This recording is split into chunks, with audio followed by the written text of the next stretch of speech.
Alrighty, I am going to try to do a little smaller video as far as time goes for you. This one is something you guys won't leave me alone about. I get a lot of questions and a lot of messages, and I've spent a lot of time talking to different family members to try to get a grasp of what was going on in Middlesboro, Kentucky, circa Conley and Ella and Ollie. And I wanted to give this story to you guys when I had all the information, when it was accurate, when the timeline was played out correctly, and I wanted to present it to you in a more wrapped up, finished sort of package. But like I said, you guys are curious to know what I know right now, so I'm going to give it to you. You're going to get what I know. And before I get any further with the mystery in Middlesboro, I just wanted to say none of the information in here is meant to be something like we're uncovering some sort of huge, big, dark family secret. Because as far as I can tell, there's nothing, I don't want to say the word like bad or dangerous, but there's nothing that's really gonna change your lives forever, I guess, so to speak. But everybody's kind of on everybody's mind. What happened? Who are these people? What was the deal? So, all right, I pulled up a couple resources to sort of just try to give you a gist of what I've been going through, because all of it's kind of a mismatch right now. So let's start with Conley. Okay, that'll probably make it easier. So I'm just going to open up his profile individually here. So we kind of already went over in the first video what he looks like, and I'll blow this picture up a little bit more. So again, still don't know who these two women are or young ladies are in the photo. I do know via talking to some other relatives that gun was a very favorite gun of his. It is a revolver of some kind. I'm sure one of you will know what it is. I don't know what it is. Where is the gun? I don't know the question, or I don't know the answer to that question either. I might be able to ask that, but right now, the people that I'm talking to on the other end of Conley's offspring, descendants, I don't know really. I'm not trying to push things too far or anything like that. So far, I will tell you, like I just told you, I've been in contact with them. They are fantastic people. They are really funny. And I don't think that they would care at all as far as me asking any of that, but I would like to take this, and so I want to ask so many questions at once, just like you guys want to ask a bunch of questions. I will tell you, they are really excited that we sort of found each other on Facebook, and they kind of straight up asked, well, do you know what happened? And I was like, I don't really know much. Do you know what happened? And they're like, well, I know a little this, a little that, but it's kind of like, oh, who knows? We don't know what happened. And I'm like, okay, so let's, and I also am dealing with some people who don't get on super often. So that sort of poses a problem too. The information I get comes slowly at a time. They're not a bunch of weirdos like me where I'm on here like every day. And yeah, so let me get back into Connolly's information. So you would have to, I guess, start out with the who, what, where, and why. Alright, so Conley was born in Claiborne County, Tennessee. So I don't have that one pulled up right now, but Claiborne County, oops, yeah. And some of the people said, do you guys live in Tennessee? And I'm like, no, actually, most of the majority of us live in like Ohio, Indiana. And they're like, oh man, we'd really love to get to know you. These people are, I want to tell you right now, are like, my perception of them is southern, super southern hospitality. Like, that's just what it is. That these people embody that, and they're like, oh really? Okay, well, you know, yada yada yada. So I'm gonna pull up this map. It's kind of helpful. I had another one earlier. I think it might have been this one. And just know that sometimes when I'm looking, well, I guess I didn't get to have that one. Sometimes when I'm looking at maps, these are not the way that the maps were drawn, you know, almost 70, 80 years ago. What is going on with that app? Sorry. So, a lot of roads didn't exist, a lot of railroads didn't exist. So, I'll start off with, you know, Claiborne County. So, this is where he's born. I'm in contact with Claiborne right now. They're trying to see if they can find some documents and things like that, because their county seats have been shuffled around a lot just for the different powers. So, Connolly's born in Claiborne County. And back to his facts quickly, because I think I'm still, yeah. So he's listed on several different census documents, and you're not going to be able to really read those on here. I have those set aside somewhere, and the deal is that his dad was a fireman, listed as the occupation of a fireman at one point, and then again as a coal miner. And Connolly has been listed for occupations as farmer and coal miner. And what you'll have to understand, if I haven't mentioned it previously, is that this section is the Appalachian Mountains, and it's Appalachia. This is coal country. This is the coal rush. That's what's happening in this sort of territory here. And family moved from Pennsylvania sort of down the coast as descendants went on from when we landed. And I am sort of skipping a lot of generations to jump into this Middlesboro situation.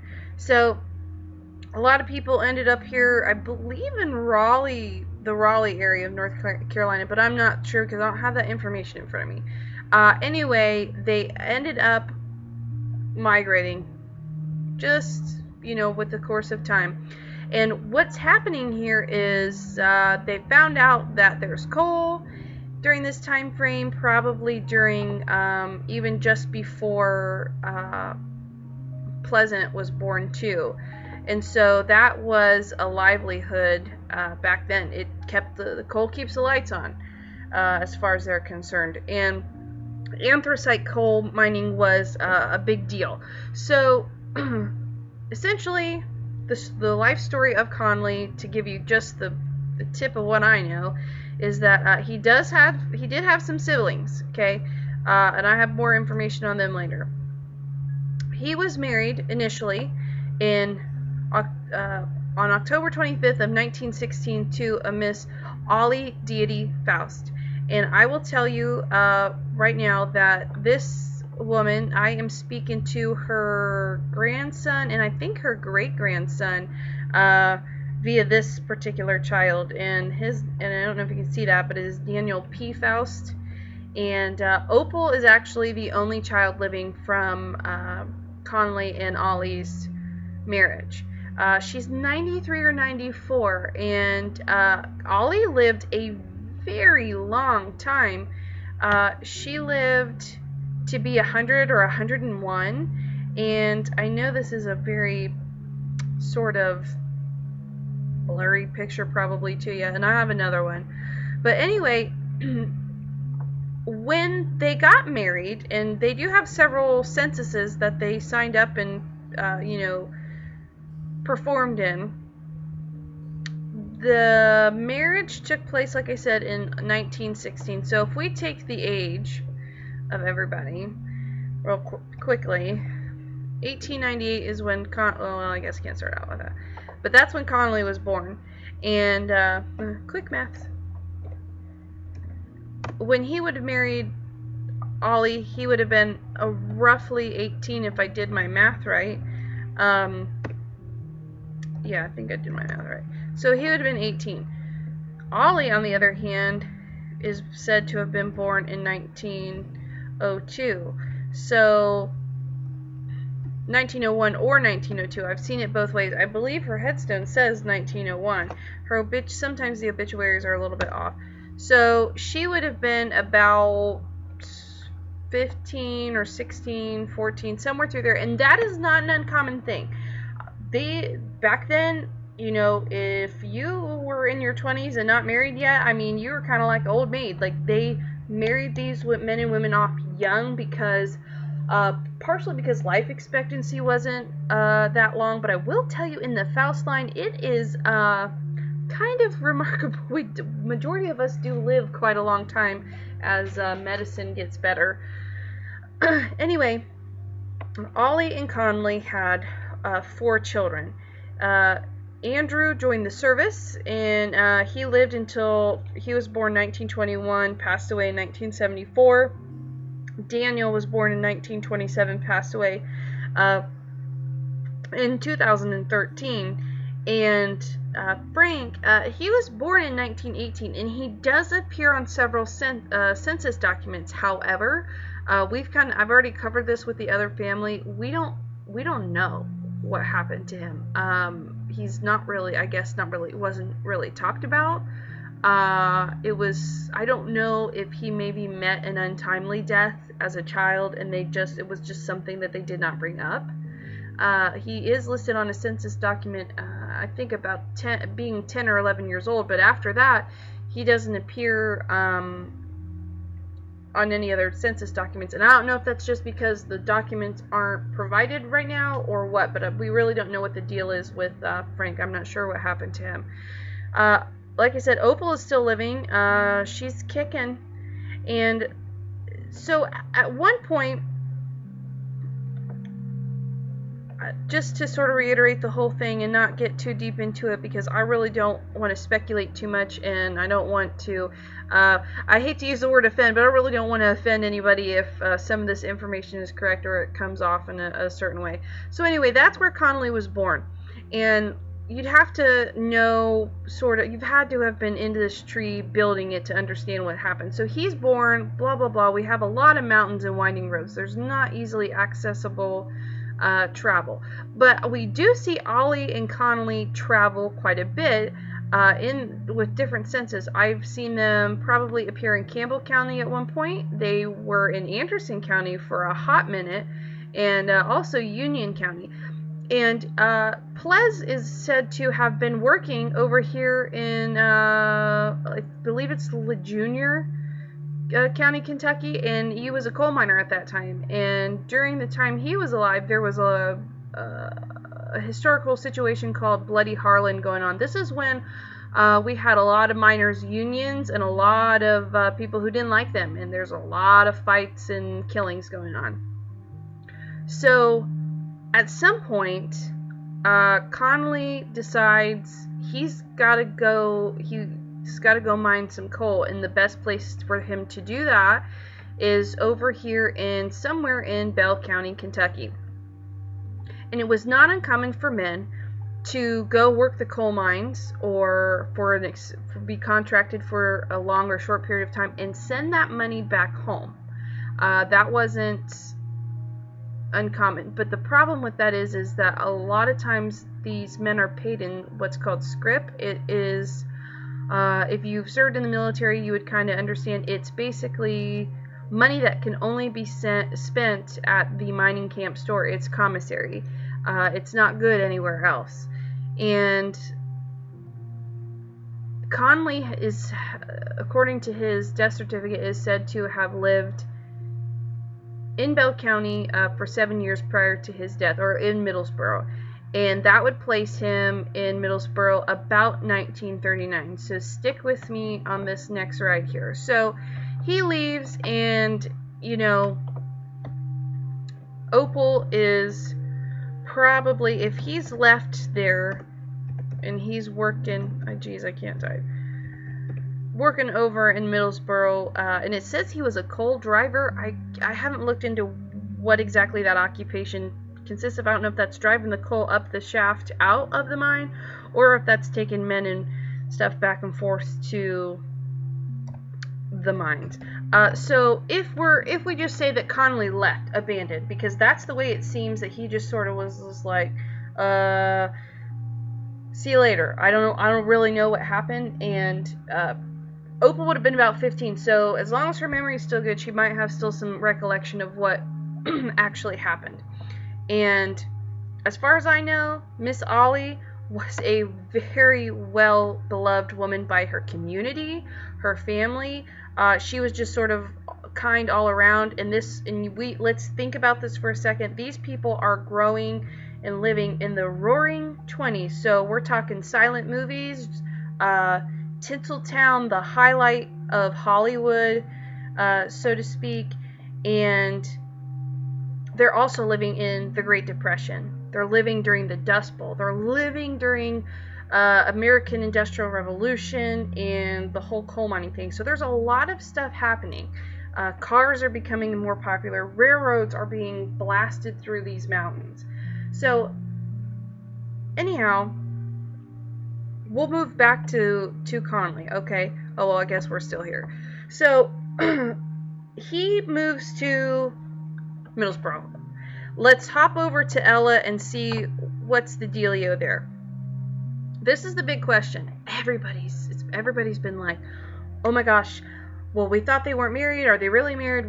Was there no marriage? What happened? Are we a bunch of just, children thrown by the wayside, wards of the state? What's going on? Okay, so I could not find, wait for it, a marriage certificate through some of my documents on Ancestry, but, big breath, I was able to locate through talking to some officials that work at the government industries that keep those records. And I did get an official email back that says they do have a existing marriage record for Ella and Conley. I have paid for it. I have ordered it. It does exist. So, and they would have been married, and you can see where I haven't even edited this information out yet, that it might have been a common law marriage. I'm not really sure. So the dealio is he and Ella married each other on December 7th of 1940 in Bell County, Kentucky. Well, and you'd have to understand Miss Ella's story too. So to quickly go over her story, she was married to William Pleasant Massingo. I don't have their marriage in here just yet because I've got it in another section of my work, but they were officially married. Also, there is my scrolling has a mind of its own. Miss Ella, I don't know, some of you've seen her. Up until when I started doing this, I had never seen a photo of her, and there are a lot of things attached to her gallery right now because it sort of needs cleaned up. In that sense. So a lot of children and older photos and things. So Ella married first William Preston Massingo. I see a lot of references to him as Press. They had, I believe, 10 children together, 9 living. Between JD and Hazel, there was an infant death, just not a totally uncommon thing. And so Miss Ella and, Press were married. Well, there is sort of a bittersweet thing that happens right through here. And what it is so Ella is pregnant with Patricia. This is 1938 still. And the way I take it, because I haven't delved into it too deeply, is that William was ill. And I can pop over and probably look. I don't know if he'd have it or not. I was just looking. Somebody else's tree has a lot of documents that I don't always have. So Press fell ill. I'm not entirely sure what the cause of death was. I'd have to get the information for it. And he ended up passing away in January of 1939. Well, if you pay attention to the timeline, that means that Patricia, who was born in, I do believe, April, was born in April. That would mean about halfway through Miss Ella's pregnancy, she lost her husband. She was a widow. A widow with 8 children living and 1 more on the way, and she was halfway through that pregnancy. I can't imagine the time frame that they were living in and the stress that must have caused her. What she, in majority of her census document states that she's a housewife. The Masingo side of the family probably has a better grasp of, how things were going at that time. And I believe I'm under the impression, based on Connolly's obituary, that we have some of the young men in the family, Masingo, may have been serving in the military and may have ended up getting some sort of pay package, and it relocated them to Indiana later on. So focusing on Ella and Connolly. Some people have a lot of questions about this, and I have a lot of questions too. I don't know the answers, but I can give you the time frame. So Ella is pregnant. It's January of 1939. She's about 5 months pregnant or so with Patricia. Her husband passes away. She's widowed. She's left to take care of all of these children during these really hard economical times, and she's ends up having Patricia, and she's making ends meet somehow. I'm not really sure the calculation there. And sometime during that year, Connolly has moved, in 39, has also moved to Middlesboro. How did they meet? How do they know each other? We don't know. But for whatever reason, it takes a year of them probably talking, courting, whatever, and Connolly and Ella marry in December of 1940. So Patricia is probably, if I have my dates right, she's probably like a year and a half, maybe somewhere close around there.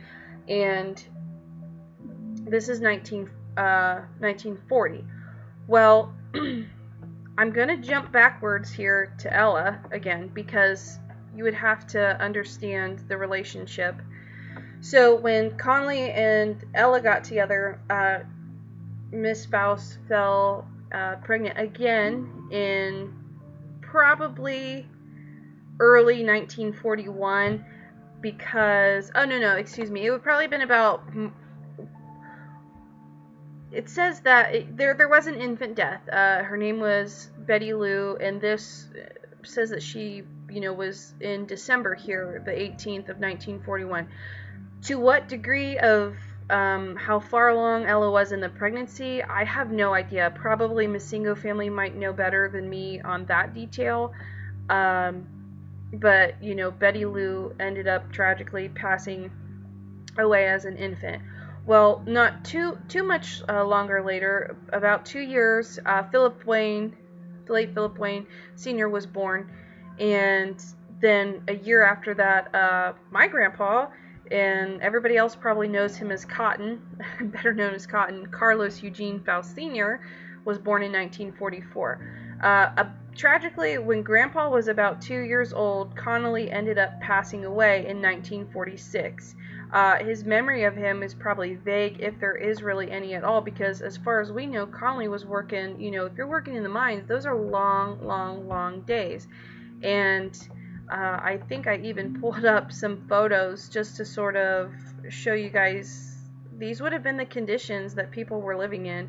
And I know you probably can't see it too well, but they're living in mining camps. And as far as I know, I don't know if Miss Ella was living in the same residence as Connolly, or if Connolly was living in a mining camp in Middlesboro. That would have been typical if he was contracted through them or something like that. And Middlesboro, I can give you a brief history about it later, but it is referred to as Little Las Vegas. And the one quick, I guess 2 fun facts quickly, it claims to be the only city that's built entirely within a side of a crater from like a meteor strike. And also it was the first town after Washington, D.C. to have working lights and electricity in it, as far as I understand it, because of this big coal boom. So back to Connolly and Ella.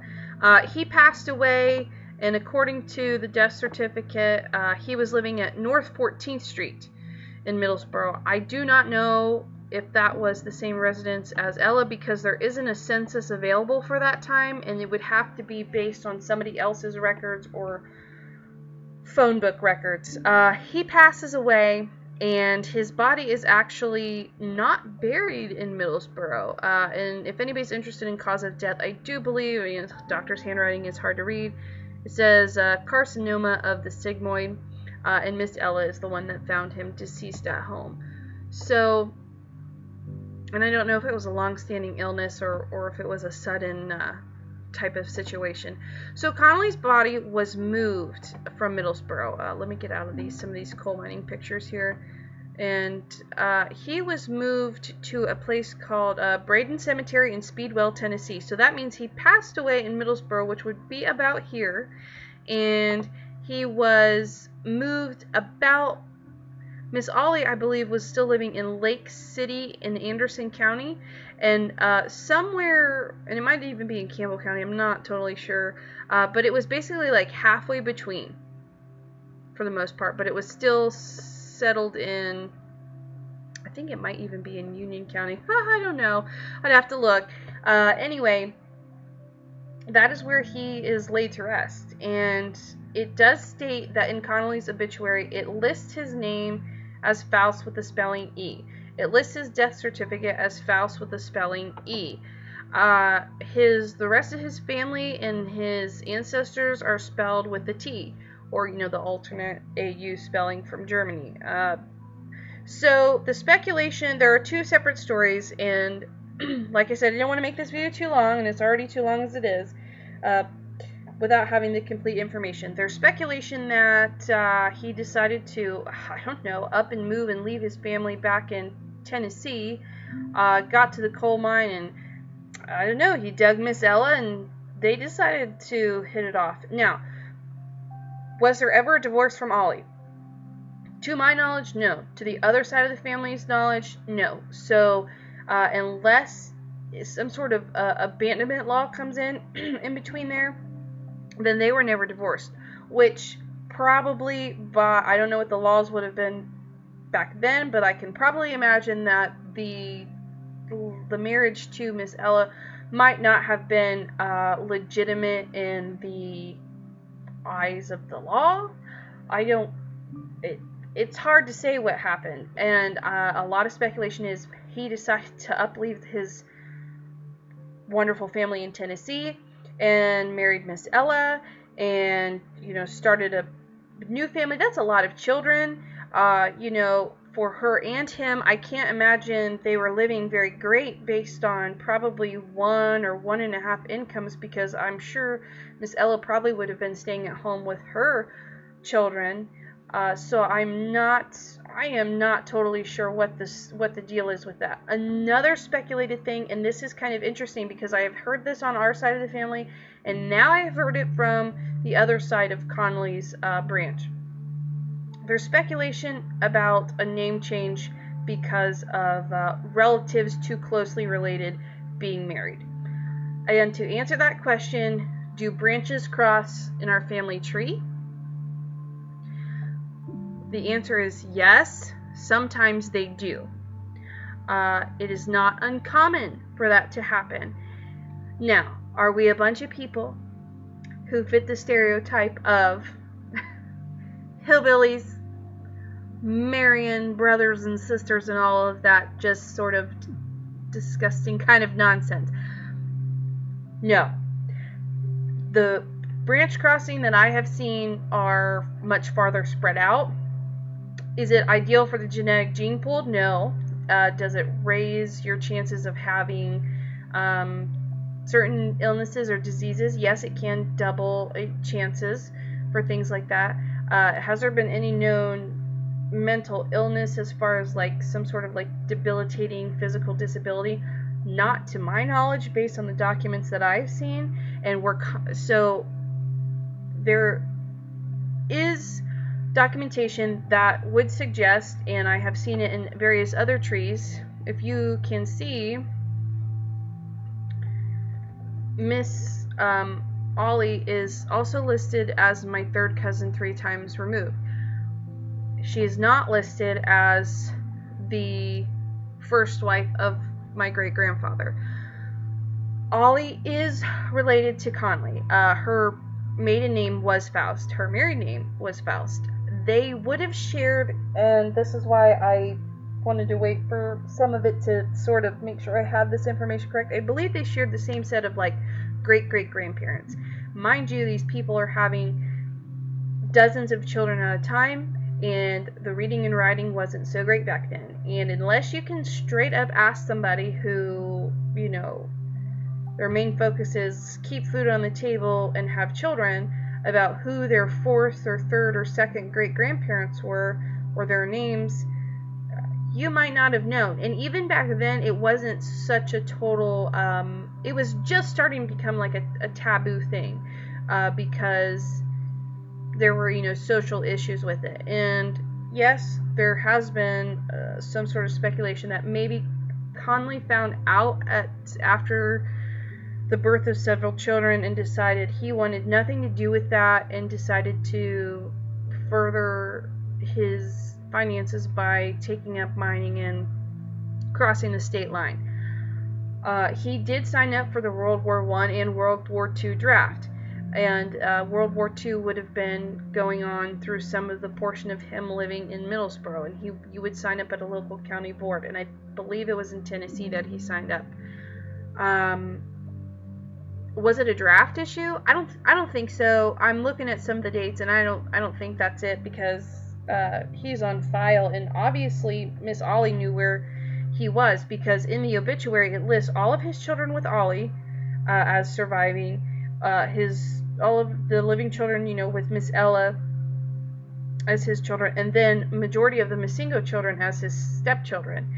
And like I said, everything is spelled with an E, but his body does not stay in Middlesboro. It gets moved back to Tennessee. And when Miss Ollie passed away, she lived a long time. She is not buried with Conley. However, her obituary does state that Conley was her husband.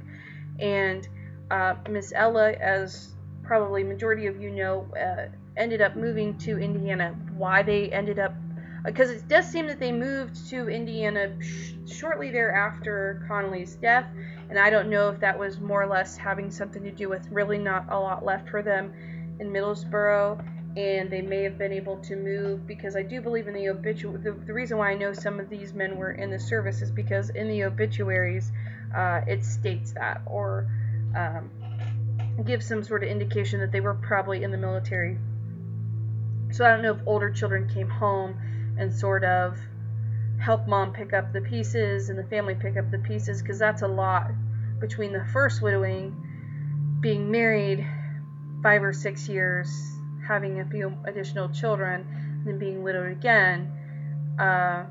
You know, they may have decided to take care of mom and let's just move away from all of this. Maybe there were just better opportunities in Indiana. So that's kind of where I'm at.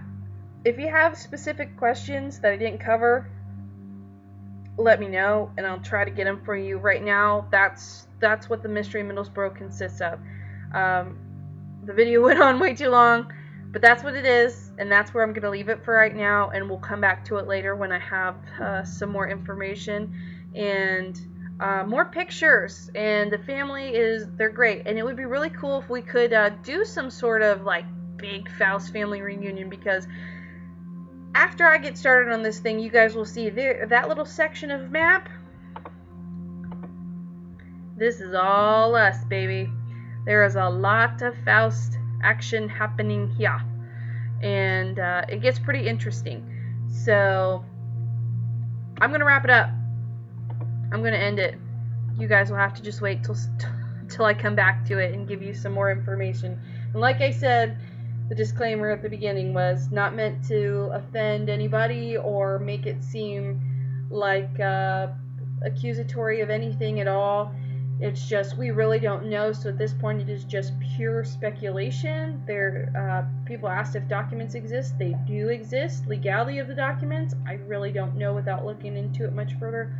Harlan County and Bell County, where Middlesboro is, has a lot of fun history that we can talk about later. But take this sort of with a grain of salt. Don't try to define who you are by what we know right now. We may get more information soon, and even if we don't, it doesn't change a whole lot. But you have a little bit more information about who you are, and the pictures make it really nice. I think that's a nice way to be able to sort of, I guess, commemorate the people that we're related to, and who knows what these people went through in those desperate times. But we're gonna try to find out. So I'm going to wrap it up. See you guys later. End of video.